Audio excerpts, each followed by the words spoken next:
Hello friends, welcome to my channel. मैं हूं निशु। तो आज हम लोग जानेंगे विराम चिन्ह के बारे में, उसकी परिभाषा और उसके प्रकार को। तो चलो फिर शुरू करते हैं। विराम चिन्ह, इसकी परिभाषा जान लेते हैं। जो चिन्ह बोलते या पढ़ते समय रुकने का संकेत देते हैं उन्हें विराम चिन्ह कहते हैं। जैसे राम पढ़ रहा है, यहाँ पे जो चिन्ह लगाया गया है इससे हमें रुकने का संकेत मिल रहा है। इसी तरह के कई प्रकार के विराम चिन्ह होते हैं। तो आइए हम जानते हैं इसके प्रकार। तो पहला है पूर्ण विराम।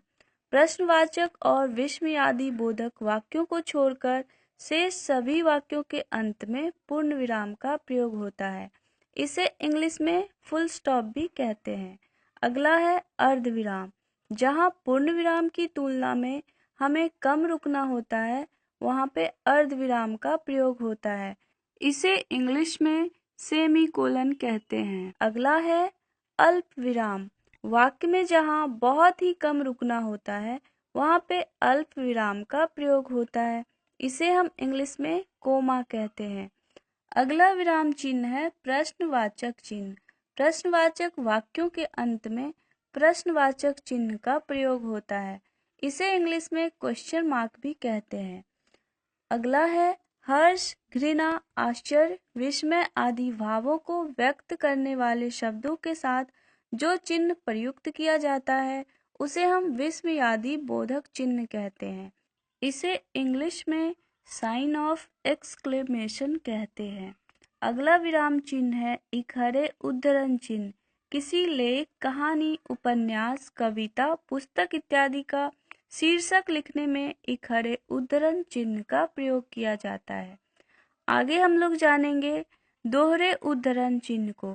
जब किसी कथन को जैसा का तैसा उद्धृत करना होता है तो वहाँ पे दोहरे उद्धरण चिन्ह का प्रयोग किया जाता है।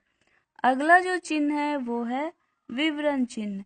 जब किसी विवरण को प्रारंभ करना होता है अथवा किसी कथन को विस्तार देना होता है, वहाँ पे विवरण चिन्ह का प्रयोग किया जाता है। अगला विराम चिन्ह है अपूर्ण विराम चिन्ह। किसी शीर्षक को उसी के आगे स्पष्ट करने में अपूर्ण विराम का प्रयोग होता है। इसे इंग्लिश में कोलन कहा जाता है। अगला विराम चिन्ह है योजक चिन्ह। दो विलोम शब्दों के बीच द्वंद्व समास, दो समानार्थी शब्दों की पुनरुक्ति के बीच योजक चिन्ह का प्रयोग किया जाता है।